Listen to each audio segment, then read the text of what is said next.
Bonsoir, bonsoir, bonjour, c'est Congo News 24. Bande Konanga, comme toujours avant de commencer notre émission, nous disons merci à Dieu. Nous disons merci à nos chers abonnés et téléspectateurs qui nous suivent partout dans le monde et en RDC. Bande Konanga, soyez les bienvenus. À la une, chers téléspectateurs, on va commencer cette émission Bandeko au Balobaka et Yindi na Nations Unies. Ah, toko divisango ande toko bana na ONU, pe toko yana affrontement na entre Ouazalendo et les groupes armés, pe situation sécuritaire à l'Est. Complot, ONU refuse de nommer RDF avec M23. Bandeko a refusé été armée rwandaise les Rwanda comme appui militaire extérieur du M23. Aboyam. Azo considère ce que le quoi Congolais na Congolais. Toujours y en a point. Et puis, il y a deuxième point. Combat RDF M23 et Ouazalendo. Boko yoka, boulot, ba Ouazalendo basakosala. Alors, tous à la connecter, peut-être développer une émission d'absolu. Chers téléspectateurs, émission d'absolu Bandi. Et comme étant sur l'ensemble la situation politique en RDC. Yem sabania nyon c'était erangwe koki et puis encore toujours senga beskis pendant toujours na studio te bo comprendre quand est au sala mais surtout zongi na studio amakamtu zonga be mission comme ndenge zalaka. Alors to sengi beskis na ndenge ezoza na mpe mukuse donc tebete boza ensemble na biso. Bandeko situation oyo tokobande mission na biso na oyo eleki na ONU. Chers téléspectateurs, obalobaka moto epeli na kata conseil de sécurité. Ils ont refusé de nommer donc armée rwandaise comme appui militaire à M23. Ba refusé que armée rwandaise bazana sima M23 ti.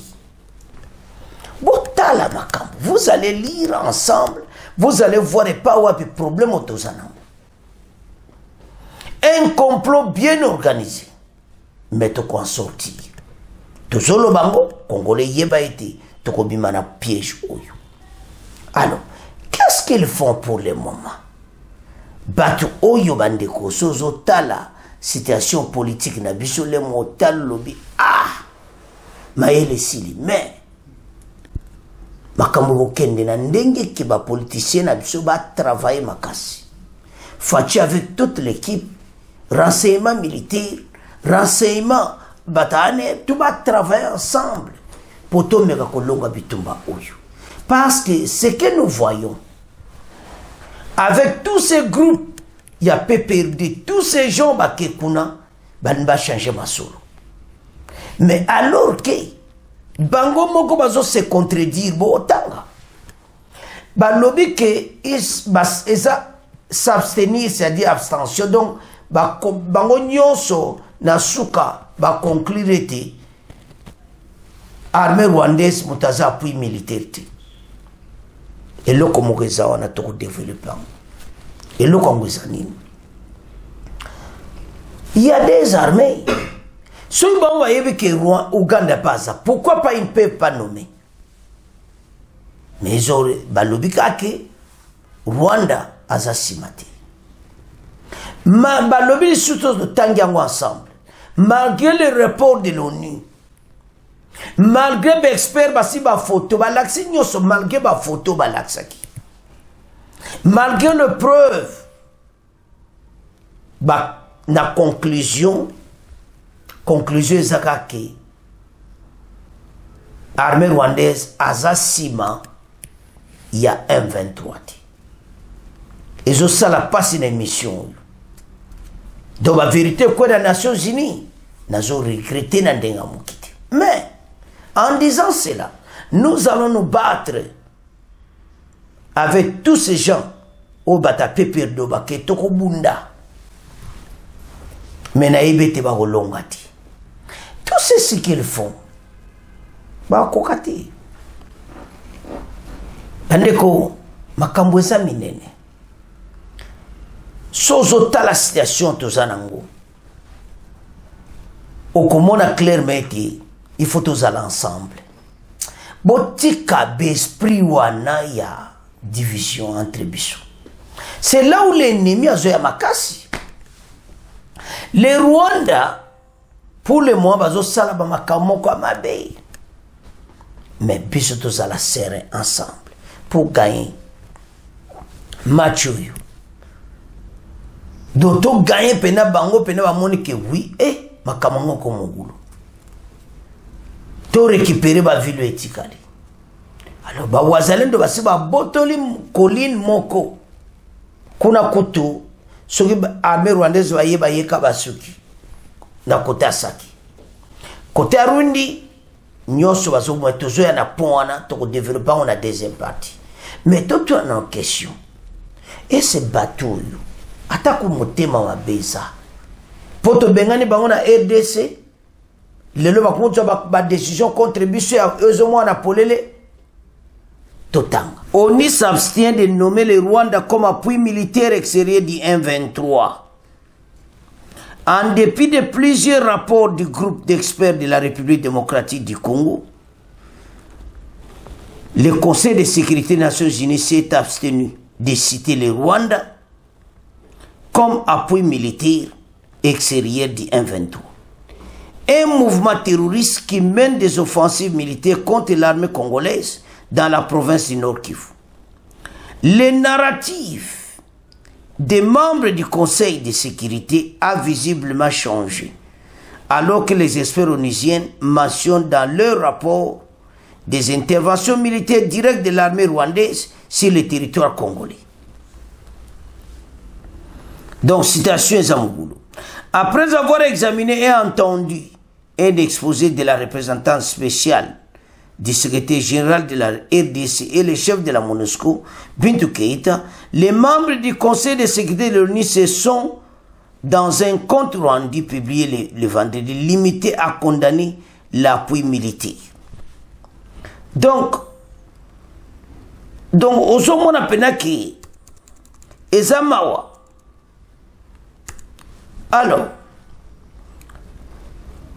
donc, le but clairement que na compte rendu publié limité à condamner l'appui militaire extérieur fourni au RDF M23, à M23 et tout groupe armé opérant en RDC. Ils ont également exigé toute une partie extérieure fournissant un tel soutien qu'ils mettent en terme et se retirent immédiatement. Ils se sont déclarés vivement préoccupés par les informations communiquées par le groupe d'experts de la République démocratique du Congo. On place dans ce contenu concernant l'appui militaire extérieur apporté au M23 et des interventions militaires directes sur le territoire congolais. Donc, dans un rapport confidentiel, les experts mandatés de l'ONU attestent que les groupes rwandais combattent aux côtés des M23 dans l'est de la RDC. Ils lui fournissent des armes et un soutien en hommes des troupes. Ces rapports confirment aussi que des membres des RDF, Forces démocratiques rwandaises, ont mené des opérations militaires dans les territoires de Rutshuru entre 2021 et 2022. Botala makambo, na se wana toya otanga après wana deuxième partie. Mais tout développer na masolo parce que ezo sala mutu passe. Tali, mais batu oyo. Même s'il y a un complot oyo bolingi biso ba Congolais to bongati. Dans niveau yote. Oyo zana ba preuve. Et puis l'ONU, ils ont siégé. Ils disent que bah quitter ko condamner Rwanda comme appui militaire à M23. Bah si dans cette phrase, Bazo Mona qui a une autre armée comme l'Ouganda, pourquoi pas nous dire clair? Et tant que cet Ouganda est là, tala, bandeko sota l'origine ma solo oyo. Ouganda et Rwanda, c'est la majorité Batuchika. Ce sont les mêmes gens. Alors, c'est la chose que nous vivre pour le moment, c'est très difficile. Kagame na intervention na uto sala na 30 ans génocide. Kagame azolo bake biso tozo considérer ba tous net ba congolais to considérer comme ba rwandais. Sikoto lo bani. Parce que ba rwandais immigrés en RD, ce sont des immigrés. Tout le monde qui est en Europe par exemple, les Africains, ba considérer ba immigrés. Bon, quand on considère les Rwandais comme ba immigrés, que baza ba congolais, et ce problème ni nezangwa. Et là qu'on ni na mabewana. Qu'est-ce que nous avons fait du mal? Cette communauté internationale, trop c'est trop, mais tout comme à place one. Nde bozo nyoko la ba congolais. Nyoso bozo sa na mboka na biso. Boyebete ko soke la bino mabe. Mais son azotala tout ceci ezamawa. Rapport à expert oniza wana baloba moni yango. Alors bazolo baki bato ba osala makamani ya batika. Mais ba kobe Rwanda. Ole baloba ke Rwanda tika ndo osala ngo baloba moni rapport à expert oni mais bango ba conclure que la soka ki ezaka ga Rwanda ti. Bon, dans la situation comment Kagame a travaillé na ONU na ba américain, ce sont des membres permanents là-bas.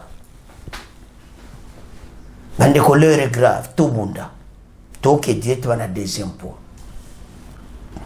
Les Wazalendo va récupérer déjà une autre colline, Bitumba, ils ont continué na armée rwandaise. De l'autre côté, les FARDC se préparent offensive, montent aux Zélado vendredi ou bien samedi aux Alasson. Alors, et l'autre, la situation est vraiment tendue. Mais il y a un calme précaire le jeudi, dont le vendredi, toujours ébatté, ou n'importe quel moment, et s'éclater. D'autres s'attendent de vendredi, donc Bitumba Kobima. Alors, il y a un calme le jeudi, mais le vendredi, on ne sait pas encore. Chers téléspectateurs, tout élément. Ce pays est en Bokanabiso. Bolamouka. Parce que moi, vendredi, alors, le chef de l'État est déjà de retour. Je crois bien à conseil des ministres, c'est vendredi. À cause d'un conseil des ministres, il va aborder pour nous. Pourquoi l'ONU a condamné Rwanda? Pourquoi l'ONU a dévié le dossier aux éclairs? Alors, maintenant, toujours c'est dans le gouvernement. Même débat à la conseil des ministres, c'est vendredi. Qu'ils se réunissent et prennent une décision.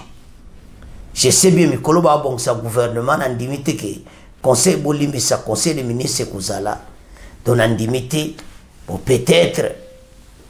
Boya kalaka bako continuer bakutana mais c'est important mais tu es bien te soki bako mais soki conseil des ministres ezali ba raisonner pour eux il y a offensive contre Batou tout ce que kozela zela n'y aura pas solution moko Obama solo ba politique ces gens ne se retireront jamais. L'armée rwandaise sera là jusqu'à ce que c'est relative au monde qui a besoin de koki. Guerre ezanga mutuna makolo. Une guerre qui nous a été imposée. Et maintenant, cet argent qu'on dépense à l'Est, cet argent, ça peut servir des milliers de Congolais. Et puis Mboka paye et bongi. Mais bon, t'as la comment? Mbongo zo kene kana bitumba. Mais ezo salama. Alors tout ça on a point d'abisso. La guerre est toka kina ba wasalento. Ya kusakana te. Le mercredi soir do bitumba. Mais il y a un calme précaire le jeudi. Totanga na sewa na sikona bekri ya pembe. Na bekri ya pembe. Un calme. Bien que précaire, s'observe ce jeudi 11 novembre sur plusieurs lignes de front dans le territoire de Massissi. Et Rutshuru au nord Kivu, après le combat, dans la matinée de mercredi, aux alentours des villages Sacha, dans le groupement de Mfupo et Shanga au territoire de Massissi. Des affrontements ont opposés dans la zone des groupes armés locaux RDF 1-23, précisément autour des collines de Ndumba et Mourirme. Et pas Wapi, locaux déjà Bassi bangomba wana. Donc il y a un progrès. D'autres combats ont opposé les mêmes forces autour du village Biambui. Et toujours dans les Massissi, plusieurs sources ne mentionnent aucune avancée des forces belligérantes. Sacha reste toujours occupé par RDF 23 et les groupes armés locaux gardent toujours les positions dans les collines. Toboto la diaba colline mana. Avancement na bango za le soutien. RDF tilo bazaka na Sacha bazako bougeti. Botangi wana. Alors, bat oto suka na ko gagner na bitumba. Ngana za armée na biso na confiance à FARDC de bazawana. Et les Wazalindo va attaquer tous ces gens. Donc malgré ma complice l'Union européenne, la communauté internationale, au bas au niveau des Nations Unies, bah il était biso to gagner bitumba. Cette guerre, ils ont gagné to gagner. Alors, tout l'anda extrait oyo, bon to avance. Sachez par ailleurs qu'un calme précaire s'observe ce jeudi sur plusieurs lignes de front dans les territoires de Massissi et Rutshuru. C'est après des combats dans la matinée d'hier mercredi dans les alentours du village Chacha, dans le groupement de Mufuni-Shanga, territoire de Massissi. Les affrontements ont opposé dans la zone des groupes armés locaux aux rebelles du M23, précisément autour des collines de Ndumba et Mouré. D'autres combats ont opposé les mêmes forces autour du village Bihambwe, dans les territoires de Massissi. Nos sources ne mentionnent aucune avancée des deux forces belligérantes. Chacha reste toujours occupé par les rebelles du M23 et les groupes armés locaux occupent leur position. Bandeko Totangi, Toyoki, au monde a clairement situation Tozoke Nango, Ezao Saranati, Dobitumba, Wazalendo Bunda qui bana mercredi soir. Et le jeudi, il y a Akalmi et vendredi, il y a Toyebiti. Donc vendredi quand on zaka boyoka pa et indi kuna leona attaque parce que biso mikolo yo to yebisa bino libela bende le ko ya te faire des saisons sans offensive so bino to zo kansaka ba bulwana kala to longola match za na simanda yezo betama même bo wana bozo yo ko Sadek bazana sima masolo akati mais l'autre ntolo bani a monto tanga su Sadek te tolo bazana sima biso faire des saisons za avance. Mais si d'ailleurs mawa, les communautés internationales comme l'acception pour les bazolo va peke armée rwandaise baza simate ah ta koto motema mabe ya batu oyo. Mais biso nous allons vaincre cette guerre. FARDC bende le quoi te bo continuer kobunda. Pour l'intérêt à RDC. Toza simana bino, tozo soutenir bino. Oyo ni bazo sala ndenge baza ba monique bata parce que problème maintenant pour le quoi balinga na bango bisoté balingi président de la République fatité balinga mona mboka za le sommet de l'état te balinga kaka ba Rwanda ba diriger mboka oyo yango sikoyo qu'est-ce qu'ils ont fait maintenant balinga bo mona kaka ba considérer bata PPRD wana nyonso ils sont combien tout le banano clair. Un petit groupe à rejoindre Kuna. Est-ce que Zali vraiment au batanga que ça c'est une armée? Non. Moi, AFC wala talaboui. Bat au service de Kagame Nanga et les autres là, mon soubazana Kinshasa. Ba au Kangabino. Bon, continuer à trahir Mboka Nabiso. Moi, ça me fait mal en tant que patriote congolais. Bato nyonso bazot bebisa mboka na biso to gagne bitumba wana.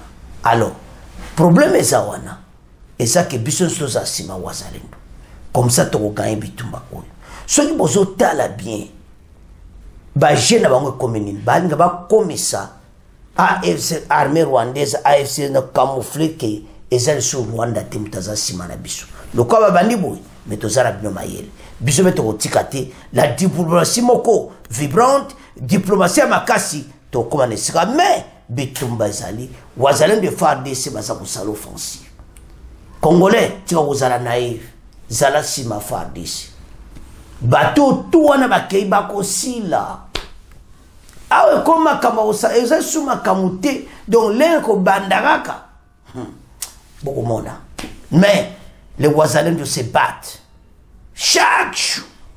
Wazalendo zo provoquer bango pena ke to kende na bino to kotika noti. Ba le baza bana mboka ba kotika te. Alors, Tolandi extrait wana, le calme précaire jeudi, le vendredi la situation est en confusion totale, donc Kanate, Toyoka qui ruindi, Tojiango. Malgré Bélé, la monde va critiquer la minon, biso sans espoir. On va récupérer tous les territoires occupés et battre un Bakosong. Malgré Zozo attend, tout sans espoir. Banamboka, tu continues à supporter FARDC. On n'a qu'une seule armée. Gouvernement ko oleka, mais armée tirale ka moko. To tika, cause la diviser, malgré les différences, tous ensemble. To ko gaye ba Rwandi. O balinga ba envahir mboka. Balingi facha za la présidente de la République. Balingi mwana mboka au sommet de l'État. Balingi un Rwandais au sommet de l'État RDC. Binopondi mango. Makamoni ko salama lisute so bazo zelango ba ko vivre ango parce que ko salama lisute ce pays ndenge zokende de père et de mère au sommet de l'État o lingo lingate so katsa no so wapi etalio besoin de tolo ba vérité ete mwana mboko au sommet de l'État pona libela igno sacré bo continuer ko kamamboka dans 5 ans fatia longwe mususu akoti soko bona yo oyebe po okende tokotanga pays wanati katsa kindi tika biso nye mais nous allons nous battre. La guerre est en face, nous a imposé cette guerre tokokanye bitumba oyo bana mboka. C'est à ce point tokomo clôturer mission ndeka toyebisaki bino ke be mission milai kozonga so tozonge na studio et puis moi tosala be mission ko chaque jour yati au moins le bo lexi jour bo mo donc difficulté de bo comprendre tozomona un message mais karaté masole kozonga so ya danser so tozonge na studio. C'est à ce point comment clôturer mission na biso. Bon continuez qu'on s'abonne massivement. Au revoir, à la prochaine.